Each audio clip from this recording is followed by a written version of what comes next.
de présenter Gaël Toubon, qui va donc faire l'unique présentation de ce rendez-vous de la FHU. Donc, Gaël, après un master en microbio de l'Université de Strasbourg et un master recherche en santé publique de l'Université Paris-Saclay, a entamé une thèse. Il est en 3e année de thèse d'épidémiologie en santé publique à l'Université Paris-Cité. Donc, il est encadré par Marie-Aline Charles, qui est directrice de l'équipe de recherche sur les déterminants précoces de la santé au CRES-INSERM, et Julio Eires, qui est professeur des universités à l'équipe 3PHM de la fac de pharmacie de l'Université Paris-Cité. Le sujet de thèse de Gaël est donc le microbiote de l'enfant né grand prématuré et l'influence des facteurs précoces sur le microbiote intestinal à 3 ans et demi des enfants issus de 2 cohortes de naissance française. Le titre de la présentation de Gaël de ce soir est donc « Facteurs d'exposition précoce et microbiote intestinal à 3 ans et demi, données des cohortes nationales EPIPAGE 2 et ELF ». Gaël, c'est à toi. Merci Philippe pour la présentation. Merci aussi à la FHU PACEP de me donner l'opportunité de présenter donc, mes travaux de thèse et aussi à Mina pour l'organisation du webinaire. Alors, je partage mon écran. D'habitude, n'hésitez pas à poser vos questions par écrit et je pourrais de cette façon-là les reprendre à la fin de l'exposé de Gaël. Voilà. Donc, est-ce que vous voyez tous mon écran? Le partage? Très bien. Oui, OK. Donc, bonjour à tous. Alors, aujourd'hui, je vais vous présenter, donc, comme l'a dit Philippe, les résultats que j'ai pu réaliser dans le cadre de ma thèse. Donc, avec, je le rappelle, une présentation intitulée Facteurs d'exposition précoce et microbiote intestinal à 3 ans et demi, données des cohortes nationales EPIPAGE 2 et ELF. Alors, cette présentation, elle se déroulera en deux grandes étapes, avec la première où je vous parlerai spécifiquement du microbiote de l'enfant né grand prématuré, avant de vous parler de l'influence des facteurs précoces sur le microbiote à 3 ans et demi, et cette fois-ci, non pas uniquement chez le prématuré, mais aussi en population générale. Alors, avant tout, une toute petite introduction sur le microbiote précoce. Alors, le microbiote postnatal, c'est initialement un écosystème très simple qui va subir progressivement des changements successifs caractérisés par 3 phases distinctes. Donc, une phase développementale, suivie d'une phase transitoire jusqu'à atteindre à l'âge d'environ 3 ans, eh bien, la phase stable où la composition du microbiote se rapproche de celle d'un adulte. Alors, cet établissement est d'abord sous l'influence des facteurs maternels et périnataux, puis ce sont les changements dynamiques qui vont intervenir durant la petite enfance, comme les infections précoces ou encore la diversification alimentaire, qui vont aller influencer cette colonisation. Et aujourd'hui, en fait, de plus en plus d'études semblent impliquer des dysbioses du microbiote dans le développement de pathologies durant l'enfance, mais aussi plus tard chez l'adulte. Et en fait, cela pourrait être dû au rôle de modulateur que joue le microbiote sur la mise en place des fonctions immunologiques et métaboliques immatures du nouveau-né, mais aussi des interrelations qui existent entre le microbiote et le cerveau. Alors aujourd'hui, la naissance prématurée qui représente quand même 10% des naissances mondiales est un grand risque de dysbiose. L'établissement du microbiote intestinal chez le prématuré est fortement influencé par les conditions de naissance qui sont très particulières et aussi par la période prolongée d'hospitalisation qui entraîne inévitablement des expositions qui sont différentes de celles de l'enfant né à terme. Donc, ces facteurs entraînent souvent une dysbiose qui est caractérisée par la dominance de bactéries opportunistes potentiellement pathogènes, pouvant conduire au développement de pathologies spécifiques chez cette population. Alors aujourd'hui, les études qui s'intéressent au microbiote infantile, elles se sont majoritairement concentrées sur les enfants nés à terme, au détriment des enfants prématurés. Néanmoins, celles qui s'y sont intéressées, elles ne concernent essentiellement que la période du séjour en unité de soins intensifs. Et en fait, très peu d'informations aujourd'hui existent quant à l'évolution de ce microbiote après l'hospitalisation et durant la petite enfance pour cette population. Et en fait, de manière plus générale, les données sur le microbiote infantile après l'âge de 3 ans eh bien, elles sont peu nombreuses et il n'y a pas de consensus aujourd'hui concernant les effets des facteurs précoces survenant dans la première année de vie sur le microbiote intestinal pendant la petite enfance. Et donc, en fait, dans ce contexte, eh bien, nous, les objectifs de notre travail étaient de s'intéresser à l'évolution du microbiote du nouveau-né grand prématuré à deux périodes clés, donc à l'âge d'un mois en période néonatale, donc en période d'hospitalisation, et à l'âge de 3 ans et demi où le microbiote de l'enfant né à terme se stabilise pour ressembler à celui d'un adulte. Et le second objectif de notre travail était de s'intéresser à la persistance des associations entre les facteurs précoces qui surviennent au cours de la première année de vie et le microbiote intestinal à l'âge de 3 ans et demi. Alors pour ça, on a travaillé sur les données de deux cohortes, donc EPIPAGE2 et ELF, qui sont toutes les deux des cohortes nationales d'enfants en population générale suivies depuis leur naissance en 2011. Alors, ELF, c'est la première cohorte nationale d'enfants en France. Ce sont plus de 18 000 enfants nés après 33 semaines d'âge gestationnel qui ont été recrutés et les nouveau-nés nés prématurés entre 22 et 34 semaines d'âge gestationnel, eux, ont été inclus dans la cohorte EPIPAGE2. Et en fait, pour un sous-groupe de ces enfants, eh bien, des prélèvements de sels ont été effectués donc pour les prématurés en néonatologie et pour les deux populations à l'âge de 3 ans et demi. Et donc, nous, pour notre étude spécifique du microbiote que je vais vous présenter aujourd'hui, eh bien, on a inclus 159 enfants nés prématurés dont les deux prélèvements de sel, donc à 1 mois et à 3 ans et demi, étaient disponibles. Et on a aussi inclus 200 enfants ELF nés à terme pour lesquels nous avions un échantillon de sel à 3 ans et demi pour nous en servir en quelque sorte de témoin pour comparer les microbiotes à 3 ans et demi entre ces deux populations. Alors, pour l'analyse des facteurs précoces, alors là, on a travaillé sur un échantillon plus large, incluant 172 enfants épiflore et 626 enfants ELF, soit un total de 798 enfants pour lesquels eh bien, nous avions un échantillon de sel à l'âge de 3 ans et demi. Alors, l'analyse du microbiote, elle a été réalisée par un séquençage CESS et différents indicateurs ont été utilisés pour caractériser le microbiote de ces enfants, tels que l'abondance des genres bactériens, les diversités alpha et bêta, ainsi que les entérotypes. Alors, pour les personnes qui ne seraient pas initiées à ces termes, la diversité alpha, ça correspond en fait à la diversité intrinsèque d'un échantillon. Elle est calculée comme une valeur pour chaque enfant et on a utilisé, nous, l'indice de diversité de Shannon qui prend en compte à la fois la richesse, c'est-à-dire le nombre de bactéries présentes dans le microbiote, mais aussi la diversité, c'est-à-dire la proportion de ces bactéries. Donc, la bêta-diversité, quant à elle, c'est un terme qui est utilisé pour comparer les échantillons entre eux. Donc, elle nous fournit une mesure de la distance ou de la dissimilarité euh, entre chaque paire d'échantillons et génère donc ce qu'on appelle une matrice de distance indiquant à quel point eh bien, un échantillon, donc c'est-à-dire un enfant, est différent de tous les autres. Et donc pour cette bêta-diversité, nous, on a utilisé eh bien, les distances de Bray-Curtis et Unifrac non pondérées. Et enfin, les entérotypes peuvent être définis comme des communautés microbiennes partageant des compositions similaires.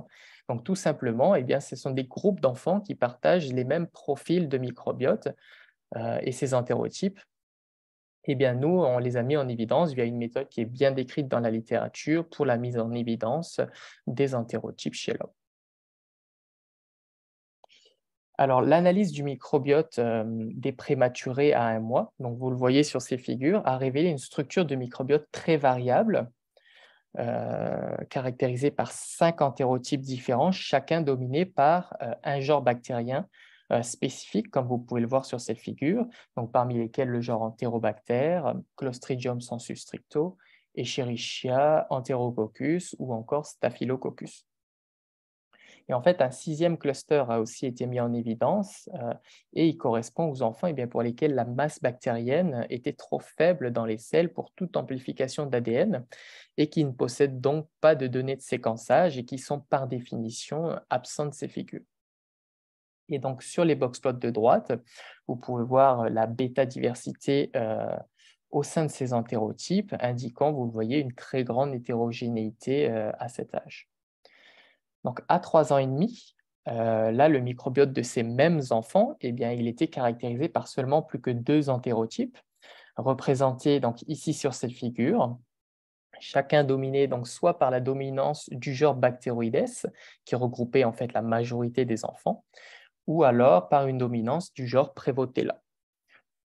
Et donc le boxplot de droite indiquait, eh bien, le boxplot de la bêta-diversité indiquait une plus grande variabilité chez les enfants ayant un entérotype Prevotella. Donc sur cette figure est représentée eh bien, la distribution des entérotypes entre les deux âges, donc à 1 mois et à 3 ans et demi. Et donc, bien que la distribution elle semble être hétérogène sur cette figure, en fait, aucune association significative n'a pu être mise en évidence. Cela veut dire quoi? En fait, ça veut dire qu'appartenir à un entérotype à 1 mois eh bien, ne prédisposait pas de l'appartenance à un entérotype particulier à l'âge de 3 ans et demi.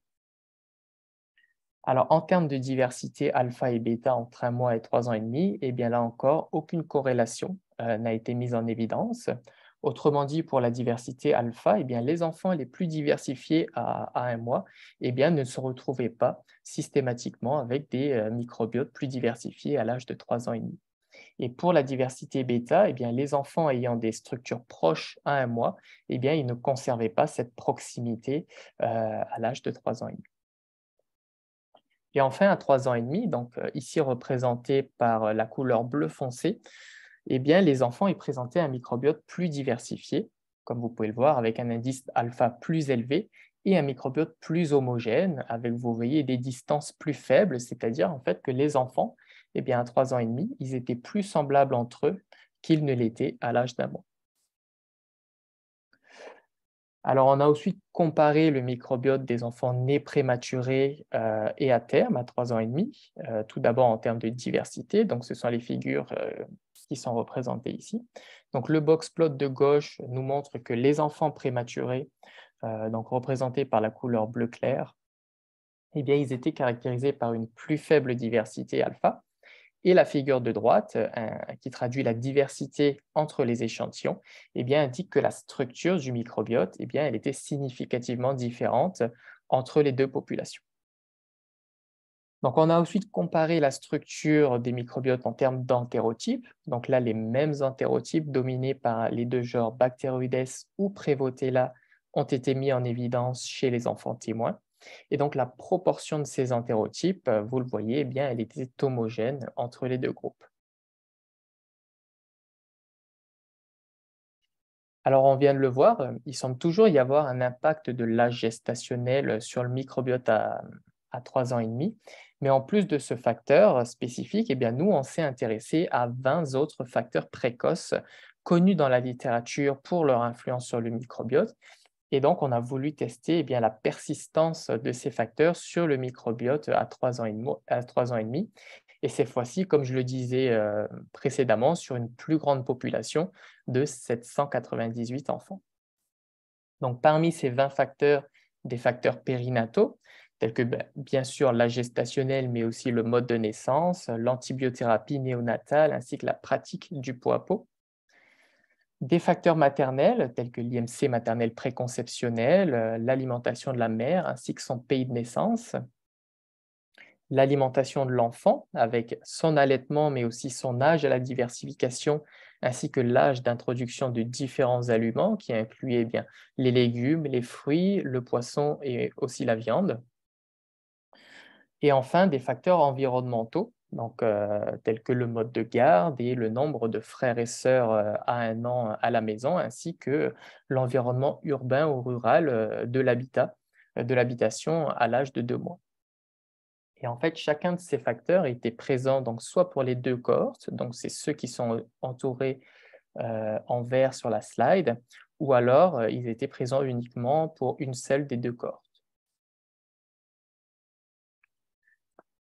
Alors, pour la partie statistique, eh bien, les associations entre les facteurs précoces et la diversité alpha ainsi que les entérotypes, eh bien, eux, ils ont été évalués à l'aide de régression linéaire et logistique multivariée. Et les associations avec la bêta-diversité, eh bien, elles ont été analysées à l'aide de PermaNOVA, donc pour Permutational Multivariate Analysis of Variance. Donc, on a aussi voulu étudier les associations entre les genres bactériens spécifiques et les facteurs précoces en utilisant là une triangulation de 3 méthodes différentes, LDM, ANCOMB-C, ALDEX2, et en fait ont été considérés comme différents. Seuls les genres qui se sont révélés être significativement associés aux facteurs considérés avec les 3 méthodes.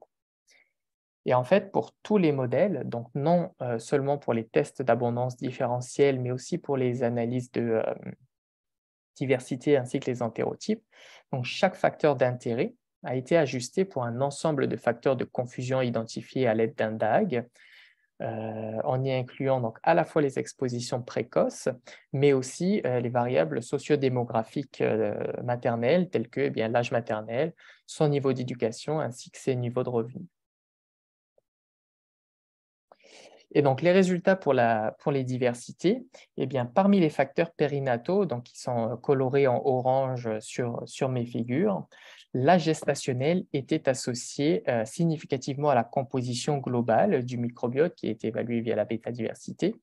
Et les enfants nés avec un âge gestationnel plus élevé, ils présentaient une plus grande alpha-diversité, bien que vous le voyez, l'effet était faible mais significatif. Donc, les enfants qui étaient nés par césarienne ont montré une diversité alpha plus faible, ce qui est en accord finalement avec la littérature à des âges plus précoces, et la diversité bêta indiquait une plus grande variabilité chez les enfants qui étaient nés par césarienne.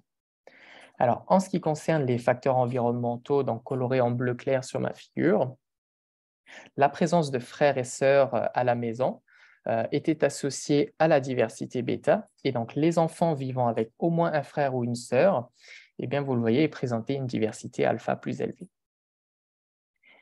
Concernant les facteurs maternels, donc qui sont représentés en beige, les enfants des mères en surpoids montraient une plus grande diversité alpha, et comme vous le voyez, les mêmes tendances ont pu être observées pour les enfants nés de mères obèses. Les enfants, inversement, les enfants nés de mères nées hors de France, eux, ils présentaient une diversité alpha plus faible. Et donc, vous le voyez, la bêta-diversité, elle était associée significativement à ces 2 facteurs. Alors, en ce qui concerne les résultats vis-à-vis des entérotypes, là, on a retrouvé les mêmes entérotypes que ceux précédemment que je vous ai présentés sur notre plus grande population, c'est-à-dire un entérotype dominé donc, par le genre Bacteroides et qui regroupait, là encore, la majorité des enfants, et un entérotype dominé par le genre Prevotella. Et vous pouvez le voir, la distribution, elle était encore une fois homogène entre les 2 cohortes. Et donc, ce qu'on a retrouvé associé à ces entérotypes, c'est que les enfants qui avaient reçu du lait maternel, qui avaient au moins un frère ou une sœur et qui fréquentaient des garderies, étaient associés à l'entérotype Prevotella. Alors, on a aussi mis en évidence que l'introduction précoce de poissons, c'est-à-dire une introduction avant 6 mois, était associée à l'entérotype Prevotella. Cependant, cette association spécifique, elle a complètement disparu dans nos analyses de sensibilité avec des données imputées, ce qui rend cette association à interpréter avec une certaine prudence. Alors, en ce qui concerne l'analyse d'abondance différentielle, là, seul l'âge gestationnel et la présence de frères et sœurs dans le foyer étaient associés.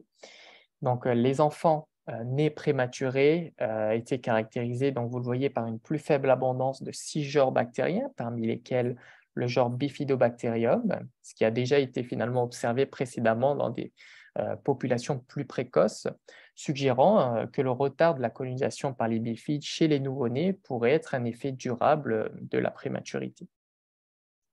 Et avoir au moins un frère ou une sœur dans le foyer, vous le voyez sur la figure de droite, était associé à une plus faible abondance de 10 genres bactériens et une augmentation de 8 genres bactériens. Alors, ces dernières années, une idée récurrente qui est associée à l'état de santé de l'hôte, c'est une plus grande richesse et une plus grande diversité du microbiote. Alors nous, dans notre étude, en accord avec la littérature, un âge gestationnel plus élevé un accouchement par voie vaginale ou la présence de frères et sœurs dans le foyer était associée à une plus grande diversité alpha. Et ces expositions étaient associées de manière indépendante à des événements de santé tels que l'obésité, le neurodéveloppement, l'asthme ou encore certaines allergies. Donc, en plus de cela, l'IMC maternelle préconceptionnelle était également associé au microbiote. Cependant, eh bien, la plus grande diversité qui a été observée chez les enfants issus des mères chez les enfants des mères en surpoids est quelque peu paradoxale avec l'hypothèse de la diversité comme un marqueur de l'état de bonne santé, puisque ces enfants eh bien, sont eux-mêmes plus susceptibles d'être en situation de surpoids plus tard durant l'enfance. Et en plus de cela, beaucoup d'incohérences aujourd'hui existent dans la littérature vis-à-vis de cette association spécifique, indiquant eh bien, que des études supplémentaires seraient nécessaires en utilisant des analyses de microbiote un peu plus approfondies, à plus haute résolution, pardon, sur des périodes prolongées pour évaluer l'influence de l'IMC maternelle sur le microbiote intestinal de l'enfant. Alors, en ce qui concerne les associations qu'on a trouvées avec l'entérotype Prévotella, donc pour la consommation de lait maternel, malgré le dogme largement accepté, eh bien, selon lequel l'allaitement n'a un impact important sur le microbiote intestinal que pendant la toute petite enfance, c'est-à-dire la première année de vie, eh bien, nous, nos résultats ils suggèrent une influence à plus long terme de la consommation de lait maternel sur le microbiote infantile. Donc, nos résultats sont en accord avec ceux d'une étude dans une population d'enfants âgés de 6 à 10 ans, montrant une abondance plus élevée du genre Prévotella chez les enfants qui ont reçu du lait maternel par rapport aux enfants qui n'ont jamais été allaités. Alors, lors de la maturation du microbiote intestinal, qui est associé donc à une diminution de la consommation de lait maternel et à l'introduction d'aliments solides, eh bien, des modifications majeures du microbiote intestinal se produisent, permettant à une nouvelle communauté microbienne de s'installer afin de dégrader des nouveaux substrats introduits par la consommation de ces nouveaux aliments. Donc, d'une part, eh bien, il y a le régime méditerranéen qui est considéré comme l'un des régimes alimentaires les plus sains qui existent aujourd'hui, et il a été associé à l'entérotype Prévotella chez l'adolescent ou encore à une plus forte abondance de Prévotella chez l'adulte. Et d'autre part, donc l'allaitement, durant la première année de vie, a été associé à un régime alimentaire plus sain durant l'enfance. Et donc finalement, eh bien, l'association positive entre la consommation du lait maternel et l'entérotype Prévotella que nous avons montré dans notre étude, eh bien, elle pourrait potentiellement s'expliquer par une plus grande adhésion à un régime alimentaire sain chez les enfants qui ont reçu du lait maternel. Alors, cependant, dans notre étude, eh bien, l'alimentation de la mère, qui a été mesurée par le respect des recommandations alimentaires françaises, modélisant potentiellement le régime alimentaire de l'enfant, eh bien, elle n'était pas associée à l'entérotype Prévotella. Alors, dans la littérature, l'abondance élevée de Prévotella a déjà été associée aux enfants étant gardés en garderie et aussi aux enfants vivant avec des frères et sœurs plus âgés dans le foyer, avec l'effet persistant jusqu'à l'âge de 6 ans, ce qui va finalement dans le même sens que nos résultats. Et ces expositions ont déjà été associées indépendamment, donc à l'asthme ou encore à certaines allergies. De plus, l'entérotype Prévotella, donc il a été associé aussi à une réduction du risque de maladies inflammatoires chroniques de l'intestin chez l'adulte, mais aussi au diabète de type 1 chez l'enfant. Et Prévotella copri, donc l'espèce majeure de Prévotella qui compose l'entérotype Prévotella, eh bien, il a été récemment associé à un bon état de santé général chez l'homme. Et donc, l'ensemble de ces données, eh bien, elles viennent soutenir l'hypothèse selon laquelle l'entérotype Prévotella pourrait être un biomarqueur de l'état de bonne santé chez l'hôte et que certaines expositions précoces pourraient être bien contributrices de cet entérotype. Alors bien sûr, notre travail il a ses limites. Tout d'abord, l'utilisation de l'approche CZS qui limite cette étude à de la description de composition bactérienne, tandis qu'une analyse métagénomique aurait permis une plus grande profondeur de séquençage et des informations supplémentaires concernant les profils fonctionnels du microbiote. Donc, la non prise en compte du caractère dynamique du développement du microbiote représente aussi une limite importante de notre travail, puisqu'en fait, nous, on fait un état des lieux de la situation à l'âge de 3 ans et demi, sans pouvoir étudier ce qui s'est passé avant cet âge, et donc d'évaluer l'effet longitudinal des facteurs précoces sur le développement du microbiote intestinal.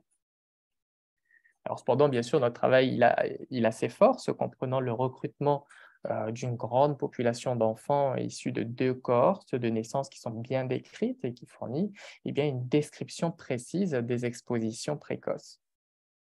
Donc, l'inclusion d'un large échantillon d'enfants prématurés par rapport aux études qui existent aujourd'hui dans la littérature, où en fait, bien, très peu d'études sur le prématuré incluent un N aussi grand pour un suivi aussi long, ce qui a permis donc plus de variations dans notre jeu de données, mais ce qui a aussi aidé à incrémenter bien, le peu de données qui existent aujourd'hui concernant cette population spécifique.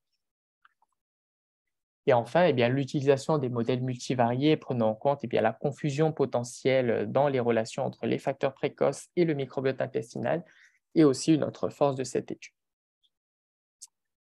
Alors, les mots de la fin pour conclure, nous avons montré que le microbiote intestinal de l'enfant prématuré à 1 mois a été caractérisé par une variabilité importante entre les nouveau-nés, donc définie avec 6 entérotypes différents, évoluant vers un microbiote plus stabilisé à l'âge de 3 ans et demi, caractérisé par seulement plus que 2 entérotypes. De plus, en utilisant différents indicateurs du microbiote intestinal, on a montré que les caractéristiques du microbiote à 1 mois elles n'étaient pas significativement associées à celles de 3 ans et demi chez l'enfant prématuré. Cependant, on a montré que l'âge gestationnel semblait toujours avoir un impact sur le microbiote intestinal à 3 ans et demi, puisque les enfants prématurés, vous le voyez encore une fois sur cette figure, présentaient une diversité plus faible par rapport aux enfants nés à terre. Alors, on a aussi montré qu'au-delà de l'âge gestationnel, après ajustement sur des facteurs de confusion importants, d'autres facteurs précoces étaient associés au microbiote à l'âge pivot de 3 ans et demi, lorsque le microbiote acquit un bon nombre de ses caractéristiques d'adulte. Donc, ces données suggèrent et renforcent l'hypothèse selon laquelle le microbiote intestinal pourrait jouer un rôle potentiel de facteur médiateur dans les relations entre les expositions précoces et des événements de santé ultérieurs. Cependant, aujourd'hui, une contribution causale de l'altération du microbiote intestinal dans la pathogénèse des maladies est encore débattue. Et donc, d'autres études de cohortes de naissance à grande échelle, démêlant les mécanismes, les déterminants du développement du microbiote et son impact sur l'hôte, sont aujourd'hui bien plus que nécessaires. Et donc, la prochaine étape pour nous, c'est d'aller explorer cette hypothèse et en fait d'essayer de lier le microbiote intestinal au développement de pathologies durant l'enfance. Et moi, c'est ce que je vais m'atteler à faire dans le cadre de ma thèse avec le développement staturopondéral des enfants, puis de tester si le microbiote intestinal il médie une partie des effets des expositions précoces sur ces pathologies. Donc voilà, je vous remercie beaucoup pour votre attention et n'hésitez pas si vous avez des questions. Merci beaucoup, Gaël, de cet exposé Là, on extrêmement t'entend pas, clair. Phil. Ah, c'est bon. Oui, vous m'entendez là? Ouais, c'est bon. Oui. Merci beaucoup, Gaël, de cet exposé extrêmement clair. Je vois qu'il y a 3 questions sur le chat. Ouais. Donc, non, il y a un commentaire de Jean-Pierre Hugo qui te remercie pour ce topo très clair. Et il y a 2 questions de Karine. Alors, Karine Clément dit qu'elle a sûrement raté, mais est-ce que le microbiote des mères a-t-il été testé? Alors non, malheureusement, le microbiote des mères n'était pas disponible, puisqu'effectivement, c'est aussi une grande limite, puisqu'on aimerait C'est dommage. on aimerait pouvoir associer le microbiote de la mère à celui de l'enfant. Ça n'a pas été fait, donc les données ne sont pas disponibles, mais voilà. Enfin, pour répondre, non, le microbiote des mères n'a pas été testé. Et donc, Karine a une deuxième question. L'élévation de la diversité chez les enfants nés de mères obèses vous a-t-elle surprise, sachant que dans l'obésité, il y a une baisse de diversité? Quelle pourrait être l'explication de votre point de vue? Alors effectivement, bah, ça nous a surpris puisque, comme je l'ai dit dans ma présentation, la diversité ou la richesse, eh bien, c'est un indicateur d'un état de bonne santé. Donc finalement, là, on vient dire que bien, les enfants qui sont obèses, ils présentent une plus grande diversité. Donc nous, notre explication aujourd'hui, eh bien, on n'en a pas vraiment encore, mais la plus grande diversité chez les enfants obèses, ça a déjà été remarqué. Et en fait, ça pourrait venir du fait que ce qu'on remarque chez l'adulte, eh bien, n'est peut-être pas vrai chez l'enfant. Donc, la perte de diversité chez l'individu adulte, et en fait, elle ne se traduit pas de la même manière que la plus faible diversité chez l'enfant, puisque une plus grande maturation, puisque les enfants, par exemple, qui sont allaités, eh bien, on sait que l'allaitement est bénéfique et pourtant, ces enfants-là, eh bien, ils présentent une diversité plus faible que les enfants qui ne sont pas allaités du fait de la dominance des bifides apportée par l'allaitement. Donc, finalement, ce qu'on connaît chez l'adulte, eh bien, peut-être ne se retranscrit pas de la même manière chez l'enfant. Mais par rapport à ça, ça n'avait pas vraiment été étudié avant, le microbiote des enfants obèses. On voyait aussi une plus grande diversité, contrairement Alors, au microbiote des j'ai, adultes. bah, encore une fois, on trouve de tout dans la littérature. C'est ça. Donc aujourd'hui, il n'y a pas de consensus, c'est ce que je dis au début de ma présentation, et OK. aujourd'hui, il n'y a pas encore de consensus chez l'enfant, enfin, de manière générale sur le microbiote, mais aussi chez l'enfant. Et donc voilà, donc, ces études viennent incrémenter ce qui existe déjà. Mais non, aujourd'hui, on trouve de tout dans la littérature, donc pas de consensus. Sinon, j'ai beaucoup de commentaires sur la qualité de ta présentation, Gaël. Donc, encore un qui dit, Gatien Locossou, qui dit « Belle présentation » et qui pose la question suivante. Quel est l'impact de la région, Paris, campagne? Est-ce que tu as pu évaluer ça? Alors non, nous, on n'a pas pu évaluer Paris-Campagne. Ce qu'on a évalué, c'est l'effet rural ou urbain de l'habitation. Et comme je voulais me présenter dans la présentation, eh bien, il n'y avait pas d'effet significatif de l'environnement urbain ou rural sur le microbiote de l'enfant à 3 ans et demi. Mais D'accord. on n'avait pas la donnée de Paris. Ou rural. Voilà. Et sinon, une autre question, peut-être que le BMI maternel est corrélé à d'autres variables dans le cadre de votre étude. Est-ce que le BMI maternel pourrait être corrélé à d'autres variables dans À le d'autres cadre? variables du microbiote ou à d'autres variables Je pense que ce n'est pas à d'autres variables du ah, microbiote, mais à d'autres oui, oui, variables. à d'autres variables. Ben, alors nous, on a essayé de prendre en compte justement un maximum de facteurs de confusion pour pouvoir évaluer au mieux l'effet de chaque facteur sur le microbiote. Donc on l'a fait à l'aide d'un DAG en y incluant tous les facteurs présentés et aussi, je vous l'avais mentionné, des facteurs sociodémographiques de la mère. Donc il y a forcément de la confusion résiduelle puisqu'on ne peut pas prendre tous les facteurs de confusion en compte, malheureusement. Mais en tout cas, on a essayé d'en prendre au maximum. D'accord. Karine suggère un point. Elle se demande si la plus grande diversité trouvée chez les enfants obèses, est-ce qu'elle ne pourrait pas être liée au conseil alimentaire des pédiatres à 3 ans en fonction de la corpulence?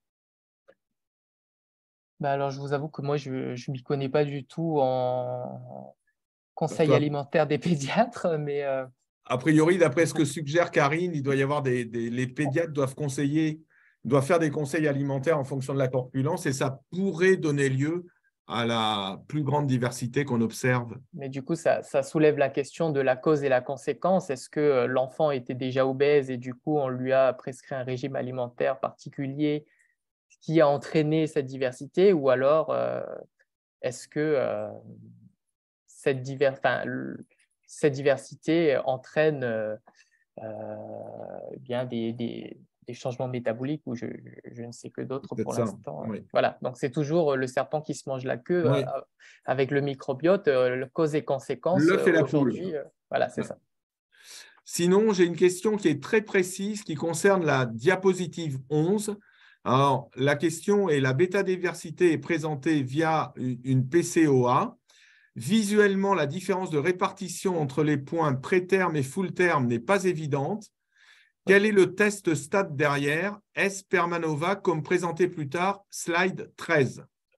Alors, je suis Là, tu as eu d'accord. quelqu'un qui a suivi de façon très précise ton exposé. Voilà. Ouais, ouais. Très bonne question, puisque c'est une question qu'on s'est soulevée, enfin qu'on s'est posée, puisque quand on regarde le graphe, je ne sais pas si je peux revenir en arrière. Oui, je pense que tu peux revenir. Hein. Quand, Slide quand, 11 et 13, oui, tout à fait. quand on Pour regarde être le plus graphe, simple. effectivement, eh bien, c'était là. Voilà. Eh bien, effectivement, on n'arrive pas à vraiment distinguer les points prématurés des points non prématurés. Il semble y avoir euh, une superposition de ces deux populations.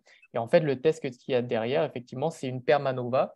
Et donc, la permanova, ça nous indique, eh bien, est-ce que le centroïde, le nuage des points, eh bien, il est significativement différent entre mes deux groupes. Et donc, nous, la permanova nous indiquait eh bien, une différence significative, malgré le fait qu'effectivement, sur ce graphe, eh bien, la différence ne soit pas très, très évidente. À contrario de, pour peut-être les personnes qui se demanderaient de quoi je parle, à contrario, par exemple, d'ici, où on voit une distinction très nette dans l'espace des enfants qui présentent un entérotype Prevotella, des enfants qui présentent un entérotype Bacteroides. Donc, Parfait. effectivement, on a du mal à voir la différence sur la slide 11, mais le test était significatif. Et Merci c'était une beaucoup. permanence.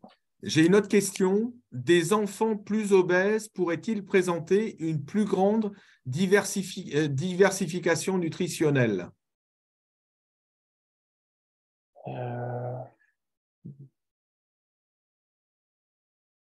On pourrait, Je te répète la question. Des ouais, enfants ouais, non, plus mais obèses pourraient-ils présenter une plus grande diversification nutritionnelle? et donc que cette plus grande diversification nutritionnelle viendrait impacter le microbiote et se C'est ça. traduirait par une plus grande C'est ça. diversification du Je pense que microbiote. c'est ce qui est suggéré ici. Oui.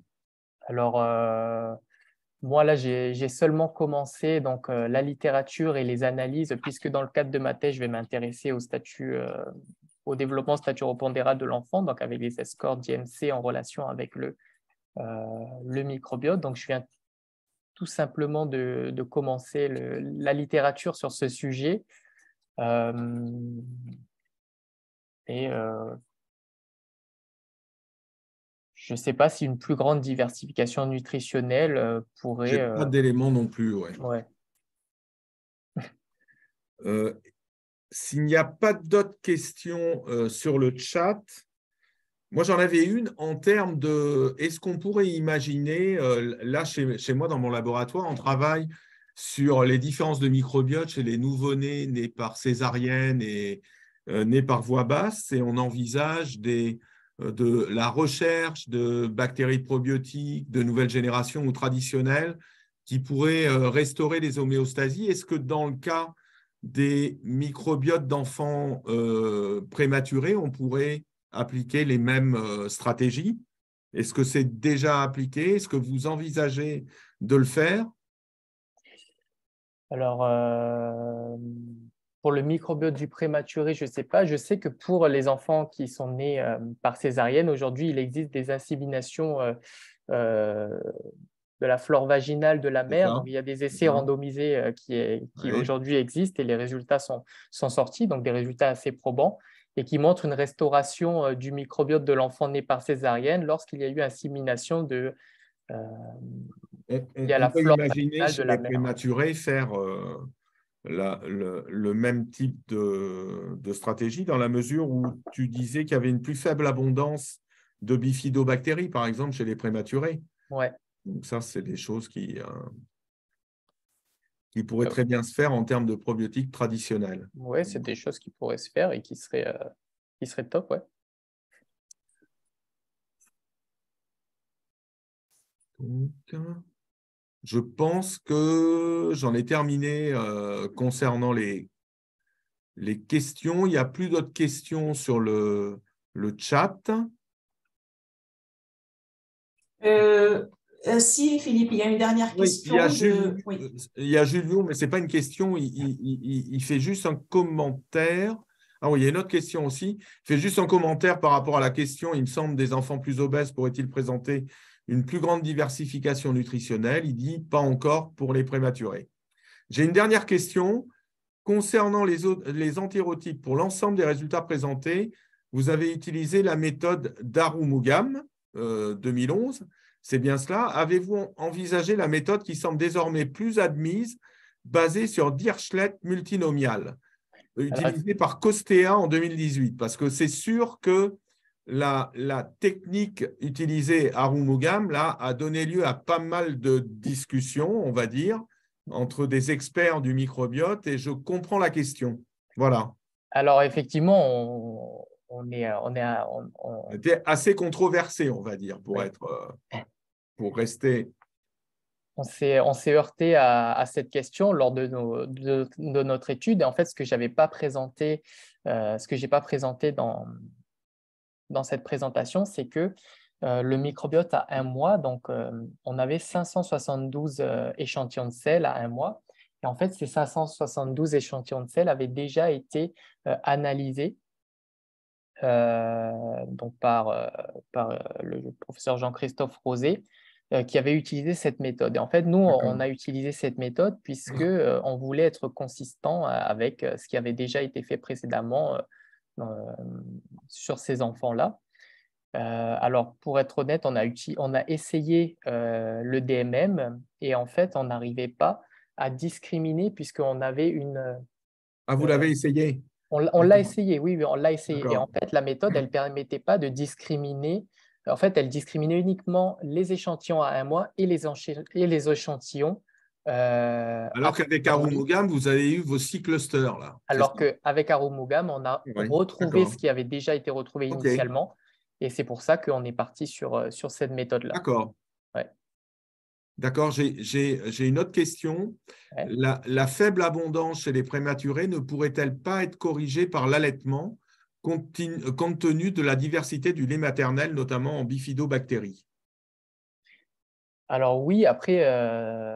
Ça rejoint un peu ce que je suggérais en termes de complémentation avec des bifidobactéries. Est-ce que ça ne pourrait pas être fait clairement par l'allaitement? L'allaitement chez les enfants prématurés est quand même quelque chose qui est délicat, qui est difficile. Ouais. Ce n'est pas du tout la même chose que chez l'enfant né à terme. Donc, les enfants prématurés, nés prématurés, ils sont souvent, ils doivent être nourris de manière entérale ou parentérale avec donc des laits enrichis en différents… En bifidobactéries, par exemple. Oui. Oui, tout à fait. Et donc, en fait, l'allaitement, il n'est pas du tout le même dans les deux populations. Donc, elle pourrait être corrigée Mais l'allaitement est beaucoup plus plan délicat. théorique. Ouais. Sur le plan théorique, après, sur le plan pratique, c'est autre chose. En pratique, c'est beaucoup plus délicat. Je ne vois plus d'autres questions cette fois. Eh bien, ça a donné lieu à une discussion extrêmement riche. Ouais, Bravo, Gaël, merci à tous. pour ta présentation. Merci à tous pour votre participation active et passez une bonne soirée. Attends, Mina, on devait annoncer le prochain webinaire donc, aura lieu le 16 janvier avec Solia Adriouche de l'équipe du professeur Karim Clément. Donc, il nous parlera du mode de vie, diversité et variété alimentaire et microbiote dans les maladies chroniques. Donc, merci Gaël, merci beaucoup Philippe et puis à bientôt. Au revoir. Merci à tous. Merci à tous. Au revoir. À bientôt.